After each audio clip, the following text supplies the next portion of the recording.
Hey, what's going on, guys? Just on my break right now. It's hot as hell today. Um, I appreciate all the comments that I receive, people who subscribe, who still watch me in spite of what the things I say, because I just appreciate people taking up the time out of the day to listen to me. Because I really wanted to just, anything ever happened to me, I always wanted to just have my story be saved, because people don't read books. People don't They don't dig underground and dig up time capsules and read people's books. I buried a letter in the ground one time. I don't know if it's still there. This was like 10th grade. We buried a time capsule, 2011. But appreciate anybody watching, commenting, listening. New subscriber of mine, Kia, Do It Yourself, Agent 61. Thank you for your comments. Cass Smith and Autistic Barbie, Manuel Robinson. Because like I said, I don't ever want to get big on YouTube. I don't really care about subscribers. I mean, it's good that people listen. People can at least understand my perspective. But I noticed that people with a lot of subscribers, because if I had like 1,000 subscribers and I don't want 1,000 subscribers, I would acknowledge everybody. Two things I wouldn't do: I wouldn't ask for money. I would work a job if YouTube is like something I do on the side, like I like Hassan Campbell, because I told you when I wasn't reading, I was trying to learn about different regions, cultures, different cities and states' cultures, and he was the guy to go to. He has a lot of subscribers. If I had that amount, though, no diss to him, I would not ask for donations, because everybody here, I'm only assuming, they work like me, and you should be really careful who you give your money to when you put all that time and energy into your craft, whatever it is you may do for a living. But I appreciate all comments, criticisms.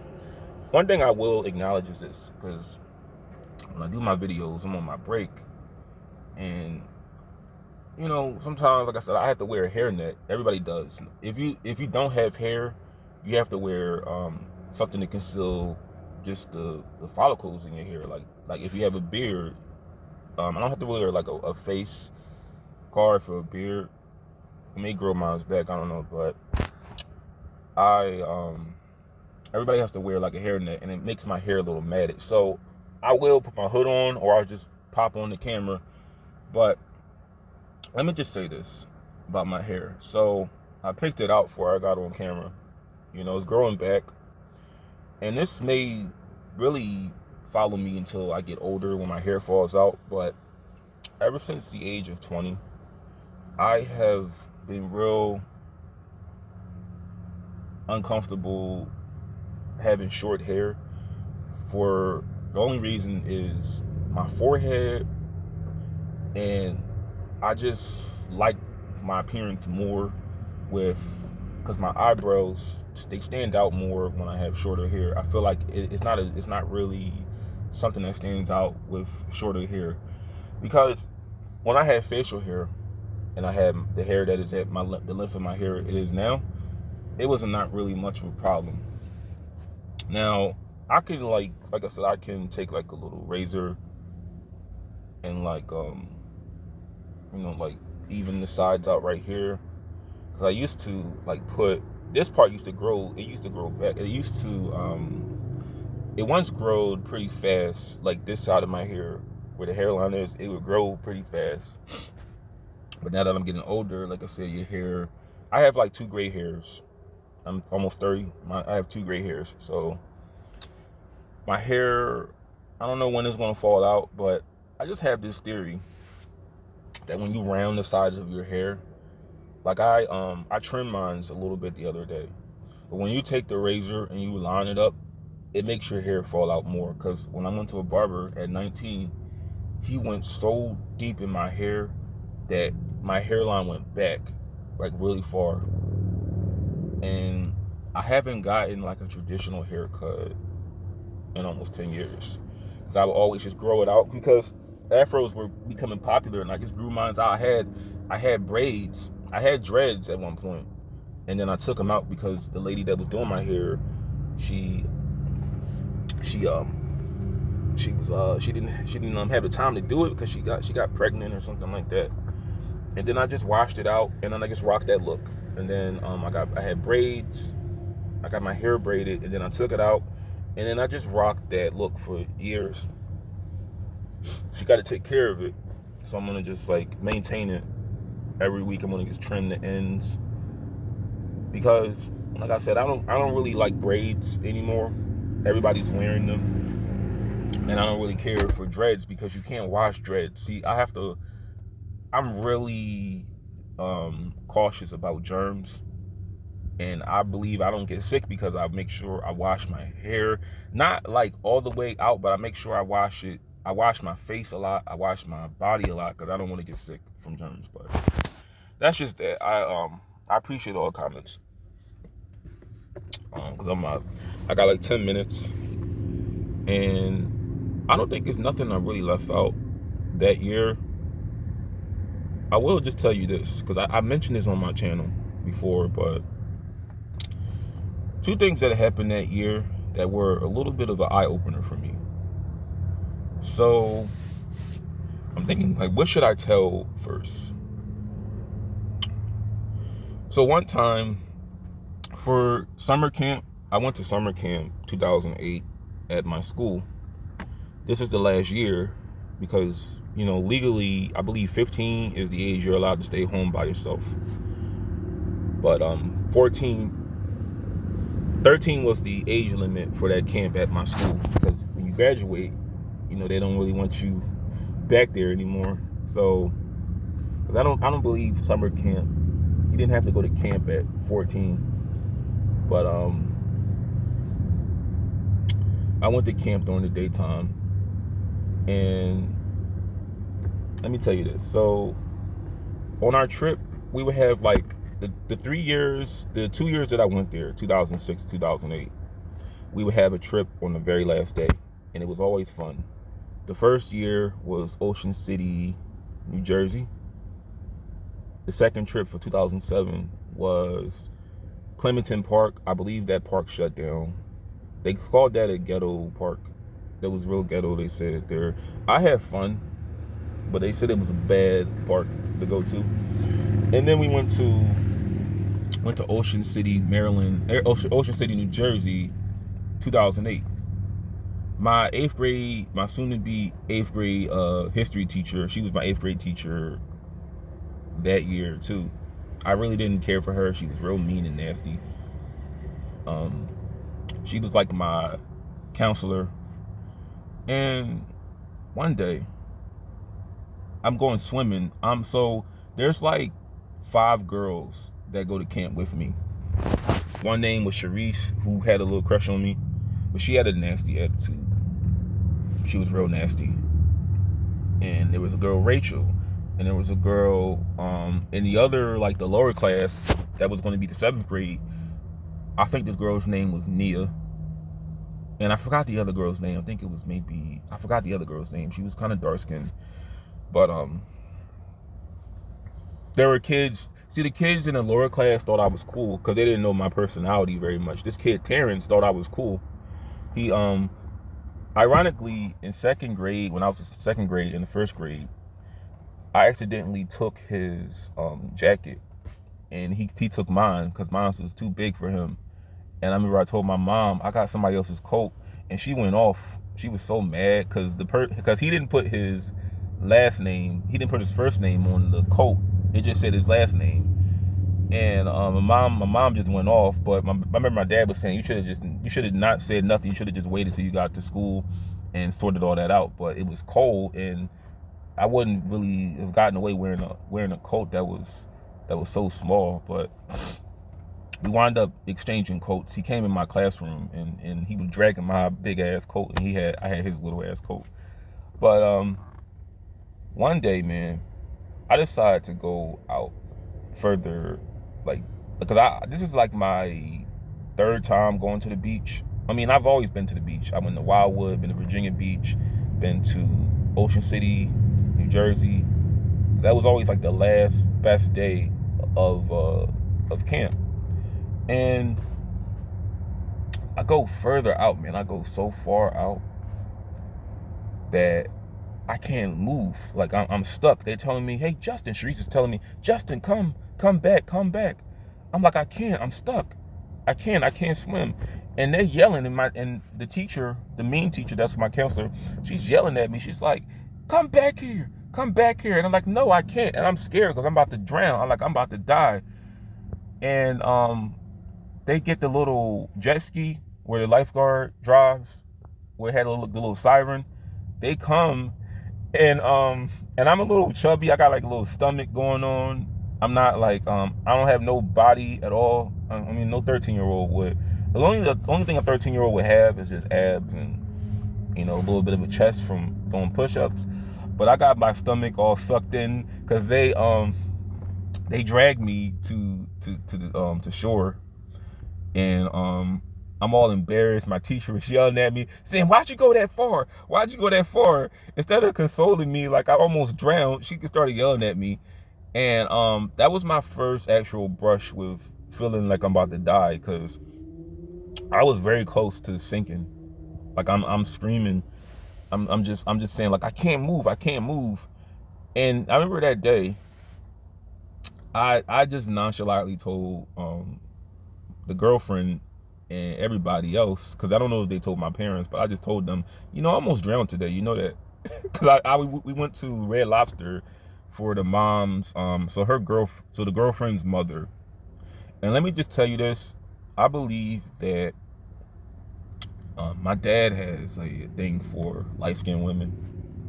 He tried to put that in my mind of like light-skinned women, like dark-skinned men, because like our uncle dated a light-skinned woman. I'm gonna talk about him a little later, but I believe that she may have like Puerto Rican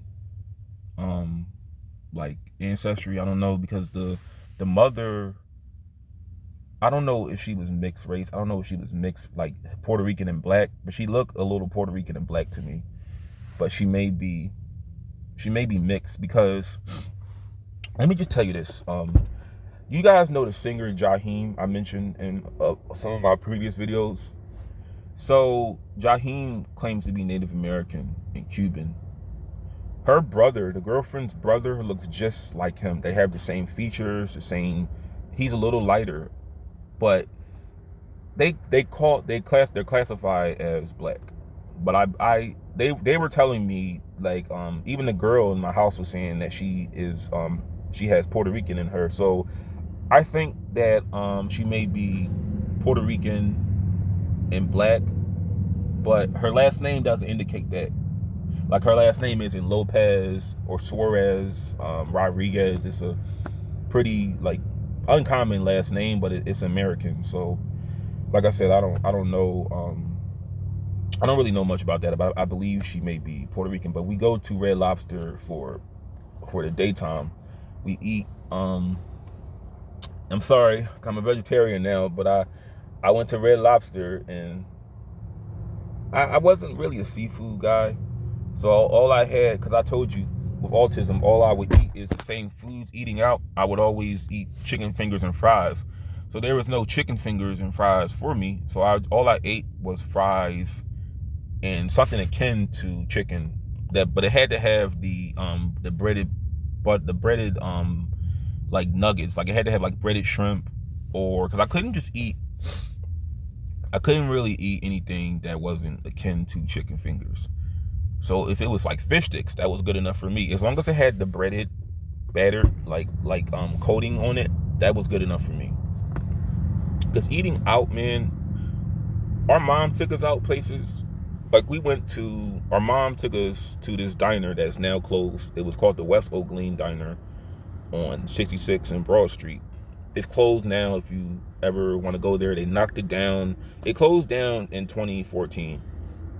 But I ate there around 05 the first time, and weird enough, if you guys know the rapper AR-Ab and Cassidy, this is not very far from where their murder took place, where AR-Ab shot the two guys that were trying to break in the house and kill Cassidy, this is where this happened at. So it's not very far from Cassidy's like home that he had in Philly when he was a rapper, like a really popular rapper. What else? Like I said, I almost drowned that day. So that was I know I wasn't really good at telling the story, but I nearly drowned. And around 2008, the summertime, I was getting older, man. I was 13. So I would always hang out downstairs with the girl and my brother, and we would just like watch. In spite of getting into that fight with my brother, we would just watch MTV, music videos, Degrassi, any show on the end we would watch. We were always watching reality TV because, like I said, cartoons were beginning to suck. SpongeBob reruns I could tolerate, but I couldn't watch the new crap they were putting out. Jimmy Neutron, Fairly Odd Parents, at the time was canceled. See, Jimmy Neutron canceled. It ended without an actual last episode, and Fairly Odd Parents that year actually had a revival because they didn't have any episodes for almost 2 years. So this time, the Fairly Odd Parents, they have like a new character named Poof. And I'm not really into watching the new series, the new revival. Because like I said, all these new shows like The Mighty Bee, Making Fiends, Wayside, I don't find these shows funny at all. So I'm watching Cartoon Network, I'm watching movies, I'm mostly watching any show that I feel relates to teenagers. And I told you, at 13, we have DirecTV, so Dakota Fanning movies are pretty important in my life because that's like my new crush. She's like a crush for me. I have at 13. And one more thing. So I had to read this book. I had to read 2 books for summer vacation. And usually you got to write a book report on it, or you were quizzed like that year, because I was not trying to get. So the camp counselor that I had for summer camp, she was an 8th grade teacher. I did not want her as my teacher because I already didn't like my 7th grade teacher, who was so nasty, because they both were nasty ass women. But I was hoping to get the other teacher. So you had room 18 and room 8. I did not want I wanted room 18 because the other teacher, she liked me a little bit and she wasn't as nasty. So I had to do a book report on 2 books that I believe I still have to this day. So this one book called The Watsons Go to Birmingham, I had to read that and do a book report on this. Now today, in spite of my narcolepsy, I can read a book like that in less than a week. But back in the day, I was not reading to understand. I just read to recite. I would just recite the words I saw on the paper, on the page. I was not writing down words that I didn't understand, and I wouldn't look them up in dictionaries and using my vocabulary. Those are the things I didn't do. I didn't understand the context of anything in that book, like the themes that were going on in 1963 in Birmingham. Like the family was from Detroit. I didn't understand what segregation was, like how I understand it now. It was basically a way, like at 13, all I thought segregation meant was just racist people who don't look at you for the character, more of just the color of your skin. When in all actuality, I understand now that segregation was actually good for the black community, because we supported one another's businesses, and it logically makes no sense to integrate with somebody who doesn't care for you very much. Like it doesn't make a lot of sense to eat at a restaurant and you don't know what they're doing to your food, and they know you have the right to be there, but you don't know if they're spitting in your food, you don't know if they threw your food on the ground, But it's just that you want to integrate with what you feel is more superior than your own businesses. Now, schools and businesses weren't, and housing wasn't really great in the 1930s for blacks, but all I can say is it was your own. Why would you give up, your own for something to be around people who don't really care for you? But I had to do a book report for the Watsons to go to Birmingham, and I know it was one more book that I had to read. So the Watsons go to Birmingham, and it was another. I just remembered it. It was a book called I can't. All I can say is type in. It was a character named Moondance. As crazy as that name sounds, It was a book called The Moondance Kid and something. I gotta look that up. But type in Moondance Kid book. I think it was by Walter D. Myers. That was another book we had to read, but I gotta go back to work. I'm gonna resume this later. Peace.